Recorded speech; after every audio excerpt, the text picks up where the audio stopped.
డబ్బు, అనారోగ్యం, ఉద్యోగం, వ్యాపారం అప్పులతో బాధపడుతున్నారా? వెంటనే జేకేఆర్ గురువు గారికి కాల్ చేసి అపాయింట్మెంట్ తీసుకోండి. నమస్తే రమగారు. నమస్తే జయ. రమగారు, మనం శివభక్తుల కథలు చెప్పుకుంటున్నాం. ఈరోజు ఏం చెప్తున్నారు? మూర్తి నాయనారు ఆయన కథ చెప్తాం. అంతా నాయనార్సేనండి? నాయనార్ల గాథలే జయ అవి. తమిళ గాథలు కదా. అక్కడ నాయనార్ అంటే నాయన గారు, అంతే, తండ్రితో సమానమైన వాడు అని అనుకుంటున్నా. నాకు అలాగే అర్థమైంది. మరి తమిళ పదాలకు అన్నిటికీ అర్థాలు తెలియదు, బాగానే ఏదో అర్థమవుతుంది. సినిమాలు చూసేస్తాను జయ, నేను తమిళ సినిమాలు చూసేస్తాను. తమిళ సినిమా చూస్తాను, మలయాళం చూస్తాను, కన్నడ చూసేస్తాను. అన్ని లాంగ్వేజెస్ కవర్ చేస్తున్నారు. ఏం చేయనంటారా? హిందీ ఎలాగో చూస్తాం, థియేటర్కి వెళ్ళి చూడలేము, ఖాళీగా ఉంటాము, ఏదైనా ఒకటి చూడాలి. మలయాళం సినిమాలు కొన్ని మంచి మంచి సినిమాలు, చాలా మంచి యాక్టర్లు, చాలా గొప్ప గొప్ప వాళ్ళు ఉన్నారు, డైరెక్టర్లు చాలా గొప్ప వాళ్ళు ఉన్నారు. మొత్తానికి ఒక భాష సినిమాలతో పాటుగా మిగతావన్నీ కవర్ చేసి అవి కూడా కవర్ చేస్తే. ఇప్పుడు నేను రేపొద్దున త్రివేంద్రం వెళ్దాం అనుకుంటున్నాను, ట్రిప్. అక్కడ తమిళ్ మాట్లాడేస్తారా ఏమిటి? కనీసం ఆ షాప్వాడు ఏదో చెప్తే అర్థమవుతుంది, అర్చకుడు ఏదైనా చెప్తే కథ అర్థమవుతుంది, నాకు తెలియాలిగా. ఓ బాగుంది రమ్మ గారు. 30 రోజుల్లో నేర్చుకోవటం. 30 రోజులు కాదు, సినిమా చూసి నేర్చుకోవటం. ఈ సూపర్. అది నాయనార్ల గాథలు చెప్పుకుంటున్నాం కదా. కొంచెం కన్నడ, మలయాళం, తమిళం కొంచెం నేర్చుకోండి. మీరు వేరే రాష్ట్రాల్లో తీర్థయాత్రలకు వెళ్ళినప్పుడు ఉపయోగపడుతుంది తప్పకుండా. ఊళ్ళో వాళ్ళు ఏదో కథ చెప్తారు జయ, మనకు కొన్ని ముక్కలైనా అర్థం కావాలి. నేను లాస్ట్ టైం అలా మా ఉడిపిలో అలాగే నేను అర్థం చేసుకున్నాను, కొంచెం తెలుసుకోవడం వల్ల అది ఉపయోగపడుతుంది కదా. అందుకని వేరే భాషలు చూడకూడదు, అలాంటి భావాల్లో ఉండకండి, నన్ను ఫాలో అవ్వండి ఏ విషయంలో. డెఫినెట్గా. పాండ్య రాజధాని మధురలో ఒక ఆయన ఉండేవాడు, మూర్తి ఆయన పేరు. ఏ మూర్తో, ఆయన కులానికి వైశ్యుడట, కానీ మహాశివభక్తుడు. మనం ఇంతకుముందు కథల్లో కూడా చెప్పుకున్నాం, వీళ్ళు శివుడికి ఒక్కొక్కటి ఒక్కొక్క రకంగా సమర్పించి భక్తి ప్రపత్తులు చాటుకుంటారు. ఈయనకి గంధం అందించడం ఇష్టం. స్వామికి శివుడికి గంధం పెట్టాలి, గంధం అరగదీసి శివలింగం అంతా అలది సంతోషపడేవాడు.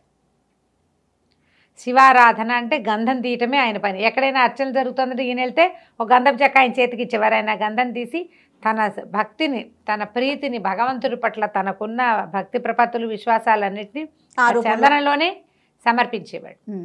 అయితే ఈ చందన సమర్పణ హాయిగా నిర్విఘ్నంగా జరిగిపోయేది. ఆస్తి స్వాస్తి ఉన్నవాడు రోజువారీ శివాలయానికి వెళ్ళేవాడు. ప్రతి సంవత్సరం కార్తీక మాసం విశేషంగా సేవించేవాడు. గంధ సమర్పణ, చందన సమర్పణే ఆయన యొక్క భక్తి సేవా తత్పరత నడుస్తూ ఉంది. అయితే ఆ కాలంలో కర్ణాటక రాజ్యంలో ఉన్నటువంటి జైన మతస్థుడైన రాజు ఒక ఆయన పాండ్యరాజును ఓడించి మధురని ఆక్రమించుకున్నాడు. ఆక్రమించుకున్నాక సాధారణంగా పాలకులకి లేదా పైన ఉన్న వాళ్ళకి తమ కిందున్న వాళ్ళందరూ తాము పూజించే దేవుణ్ణే పూజించాలి, తాము ఆచరించిన మతాన్నే ఆచరించాలి, తనేది నమ్మాడో వాళ్ళు కూడా అది నమ్మి తీరాలి అని ఉంటుంది. అందుకని మనకి భారతదేశంలో ఏదైనా ఒక కొత్త మతం పుట్టి అందులో వాడెవడైనా రాజు అయ్యాడంటే దేశంలో ప్రజలు సగం మంది కనీసం బలవంతంగా ఆ మతంలోకి చేరిపోయేవాళ్ళు. అలాగా బౌద్ధ మతానికి చెందిన రాజులు, జైన మతానికి చెందిన రాజులు, శాక్తేయులు, కొంతమంది వీర వైష్ణవులు, వీర శైవులు. వైష్ణవంలో ఉన్న వాళ్ళు రాజులైనగా మాటగా మనకు కనపడదు, శైవంలో వీరశైవులు రాజులైన వాళ్ళు కనపడ్డారు. ఆ కనపడిన వాళ్ళు ఏం చేశారు, ఎక్కడెక్కడ విష్ణు ఆలయాలంటే వాటిని ధ్వంసం చేసి విష్ణు విగ్రహాలనే పారేసి, విష్ణువు అసలు దేవుడే కాదని అలాంటి ఓవరాక్షన్లు కూడా చాలా జరిగేవి. అవునవును. ఏంటంటే అధికారంలోకి వచ్చేసరికల్లా వాళ్ళకి అదొక రకమైన ఉద్రేకం వస్తుంది. వాళ్ళు ఏదైతే విశ్వసిస్తారో దాన్నే అందరూ కూడా నమ్మాలి అని చెప్పి పాటించాలని. రాజు భక్తులైతే ప్రజలంతా భక్తులుగానే ఉండాలి, రాజు ఏ మతావలంబి అయితే ఆ మతంలోకి ఉండాలి. అది ఒక లోకసహజంగా ఉండేది. ఒక్కొక్కళ్ళు తీవ్రంగా పరిగణించేవాళ్ళు. ఈ జైన మతస్థుడిగా కర్ణాటక నుంచి వచ్చిన ఇక్కడకు మధురకి వచ్చినటువంటి రాజు ప్రజల్ని జైనులుగా మార్చడానికి శాయశక్తులా ప్రయత్నించాడు. కొంతమంది రాజు భయంతో, దండన భయంతో, ఆ పన్నుల భయంతో బతకలేక, పైగా మన ఊరు వదిలిపెట్టి ఇంకెక్కడికి వెళ్తాం, దేశాన్ని వదిలిపెట్టి వెళ్ళటం అనేది అసలు అప్పుడు లేనే లేదు. ఉన్న ఊరు కన్నతల్లి, ఊళ్ళు కూడా మారేవాళ్ళు కాదు. ఏ ఊరు వాళ్ళు అక్కడే ఉండేవాళ్ళు, అక్కడే ఉండాలి, తరాల తరబడి అక్కడే ఉండేవాళ్ళు. ఎక్కడికైనా మారటం అంటే మహావృక్షాన్ని తీసుకెళ్ళి ఇంకో చోట పాతి పెట్టడం లాగా అంత బృహత్తర కార్యక్రమంగా ఉండేది. చాలామంది ఒప్పుకున్నారు. అయితే ఈ రాజ్యంలో పేరెన్నికగన్న భక్తుల్ని ఆయన చూస్ చేశాడు కొంతమందిని. వీళ్ళని మారిస్తే మిగిలిన వాళ్ళు మారుతారని. ఆ పేరెన్నికగన్న భక్తాగ్రగణ్యుల్లో మన చందన చర్చ చేసేటువంటి మూర్తి నాయనారు కూడా ఉన్నాడు. ఓహో. ఈయన్ని శత విధాలా దండించాడు, ఆస్తంతా లాక్కున్నాడు రాజు. ఏం చేసినా మూర్తి నాయనారు ఆయనకు లొంగలేదు. అయితే ఈయన నిత్యం ఏం చేస్తాడు, భగవంతుడికి చందన చర్చ. ఈయనకి చందనం దొరకకుండా చేసేసాడు రాజు. దారుణం కదండి. దారుణం. ఎన్ని కథలు కనపడతాయో ఇట్లా. ఆ. ఇక చందనం లేదు, ఎవ్వరూ చిటిగడి చందనం కూడా ఈయనకు అమ్మకూడదు. గంధపు చెక్కలు అవి చందనం పుట్టించలేరు, తయారు చేయలేరు కదా, అవునవును. కొనుక్కోవాలి. గంధపు చెక్కలు తెప్పించుకునేవాళ్ళు, చెక్కలు రానివ్వరు, చందనం రానివ్వరు. ఏం చేస్తాడు, ఇంట్లో ఉన్నదే జాగ్రత్తగా వాడగా అయిపోయింది. ఏదో ఒకనాడు చివరికి రాదా వస్తువు, అలాగే కదా అవుతుంది. ఇక ఊరంతా పిచ్చెత్తినట్టు తిరిగాడు. ప్రతి వాళ్ళు చెప్పారు, అయ్యా రాజదండనకి గురైపోతాం మేము కూడా నీకు అమ్మితే. అప్పటికే 80% జైనులు అయిపోయారు. ఓహో. మిగిలిన వాళ్ళు రాజంటే భయం. తిరిగాడు చిటిగాడు, గంధం కూడా పుట్టల ఆయనకి. ఆ చందన చర్చ స్వామి లింగమూర్తికి చేస్తే కానీ అన్నం తినడు. తిరిగి సాయంకాల వేళకి ఓ శివాలయంలోకి ప్రవేశించాడు. తిక్క పుట్టిపోయింది ఆయనకి. దేవాలయంలో ఏదో చర్చలు జరుగుతున్నాయి, మొత్తానికి మూతపడలా. కొన్ని గుళ్ళు మూతపడ్డాయి, కొన్ని ఉన్నాయి. లోపలికి వెళ్ళేసరికి ఆయనకి ఆ గంధం ఏం చేయాలి, గంధం ఏం చేస్తారు, ఇట్లా చెక్క పట్టుకుని ఇట్లా అరగదీస్తారు కదా. వెళ్ళి ఆ సాన దగ్గర నుంచున్నాడు, పసుపెట్లేసి కూర్చున్నాడు, సానకేసి చూస్తున్నాడు. అసంకల్పితంగా ఆయన 2 చేతులు ఆ సాన మీదకి వెళ్ళిపోయింది.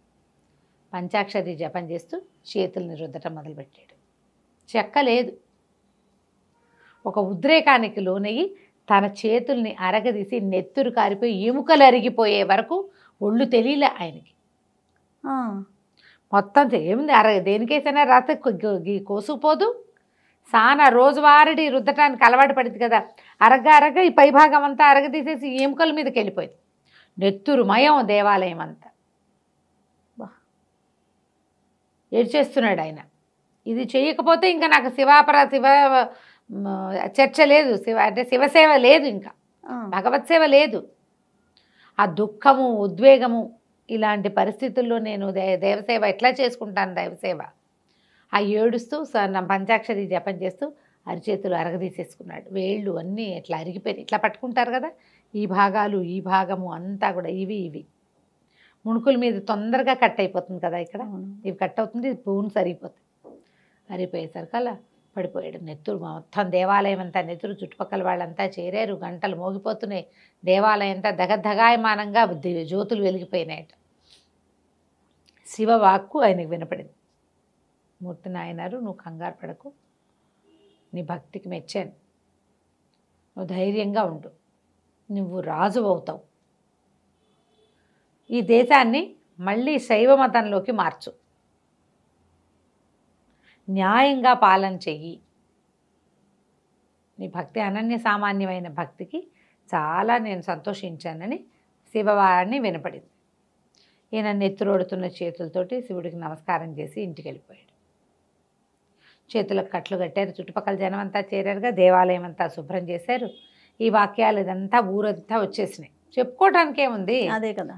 మామూలుగానే చిన్న పిచ్చి మాటలే, ఇదిగో పులంటే అదిగో తోక అంటారు. ఇట్లాంటి మహాద్భుతమైన సంగతి గంటలు మోగటం, దీపాలు వాటంతటా వెలిగిపోవటం.